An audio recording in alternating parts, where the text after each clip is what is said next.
Thanks everybody for coming today, and thanks for all your patience. It's an honour to be here to unveil a statue to John B, our own famous writer. I'd like to special thank you to Paddy Fitzgibbon for the beautiful gardens he created here today, along with the Listowel Rotary Club, and to acknowledge his work over the years. And to say as well that behind every great man is also a great woman, so I'd like to thank his wife Carmen as well. They put in fantastic time and hours.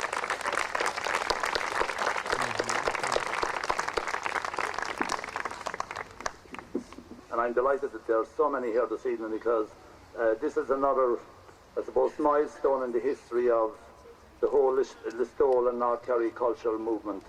And we're here to unveil a very, very contemporary piece of sculpture by one of our own, really, Paddy Tarrant. You know, the Tarrants that go back for generations here in Listowel. And we looked around town to see what was the best space, and when he saw this place, he felt that it was the place to put it. And I approached Paddy Fitzgibbon and the Rotary Club, and when they saw what he proposed to do, Paddy was animated immediately, and he said, yeah, this is the appropriate setting for it. And also, John B loved the Cow's Lawn, as you know. He loved this park here. He spent a lot of his time down here. He got a lot of inspiration from the field. Many of his poems, love poems in particular, are about the river field. So as a young fella, he spent a lot of his time. This was the town dump, as you know, that we're on top of here. But he spent a lot of his time down here, and he knew very well, intimately, right around here. So I would just call on Brenda then just to unveil the sculpture. Thank you very much. I just have a few words to say about John B. Keane, John Brendan Keane, who was a lovely man, a nice man, and a lucky man. And his greatest luck, I think, was to be born in Listowel.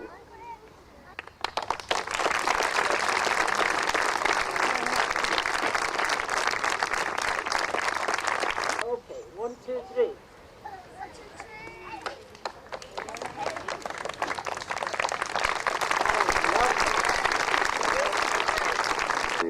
That would be recognisable, and I think it is. And the piece just sort of came together. I did some drawings, I sent them to Jimmy, he liked them, he brought them to the Rotary Club, they approved them, so we got to work, and here it is.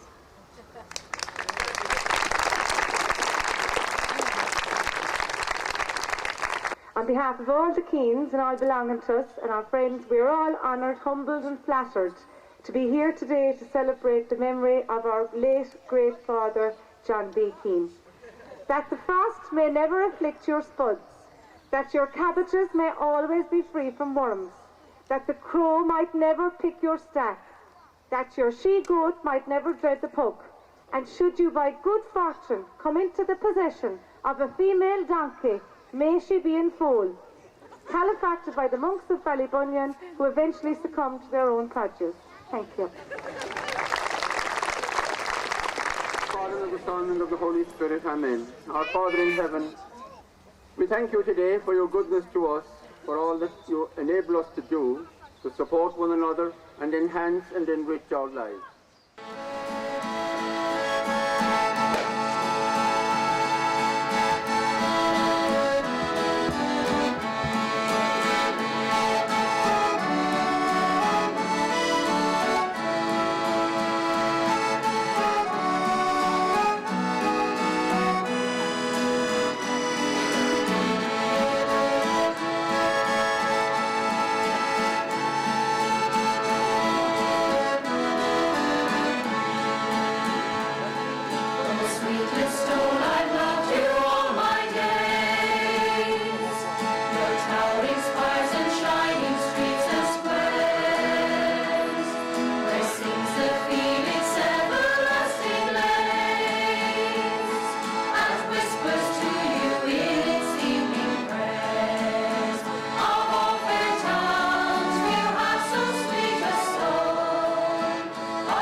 pass your idle time. On the heath when fowls sing, the young will wed the old, and the old man have the money for the child.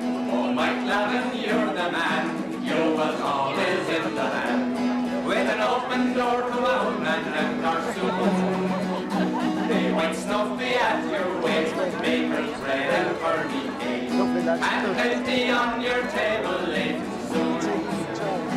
May he screech with awful thirst, may his brains and eyeballs burst, that melted on and on that big festoon. May the phrases whom his bed, and the AJ up his head, that black man from the mountain shone in blue. Oh, come all good men and true, a sad tale I'll tell to you. All of the maiden fair who died this day, for they murdered lovely sighs, 'cause she would not be a bride, and they laid her dead to bury in the clay.